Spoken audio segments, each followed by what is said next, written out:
Social partners represented at the National Economic Development and Labour Council includes government, labour unions, businesses and civil society.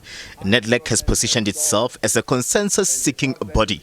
It doesn't have any tools to push social partners who can't agree or renege on agreements reached.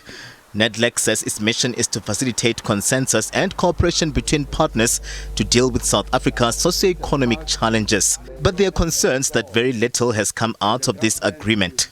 This year's summit will look at how social partners can work together in the event of a crisis.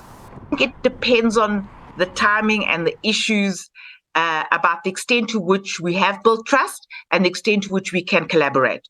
There's some issues on which we've collaborated well together, and there's a lot of consensus about the way forward, including the electricity crisis and the freight and logistic crisis.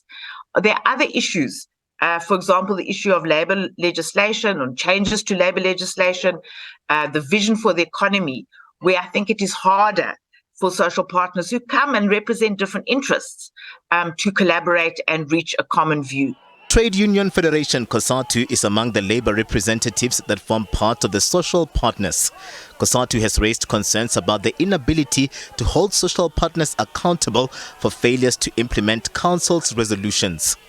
Right now, under the Nedlac Act, which is an act of parliament, all socio-economic and labour market policies and legislation must come to Nedlac before they go to Parliament. At times we've seen government departments ignoring that, and that's a problem. So we think we actually need to start making case examples out of such departments and take them to court. But I think we also need to, as we review the Nedlac Act now, see can we strengthen it further to hold offending parties accountable. It's something we need to debate thoroughly, see what are the options, what are the possibilities. But it's something we need to do, because at times it's easy for social partners to ignore, to undermine Nedlac. The new kid on the block, SABC, was admitted into Nedlac at the beginning of the year and aims to shake things up. It believes pro-poor policies should be championed in addressing the country's socio-economic crises.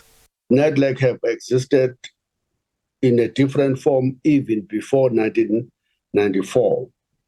It's now 30 years or so of social dialogue in South Africa.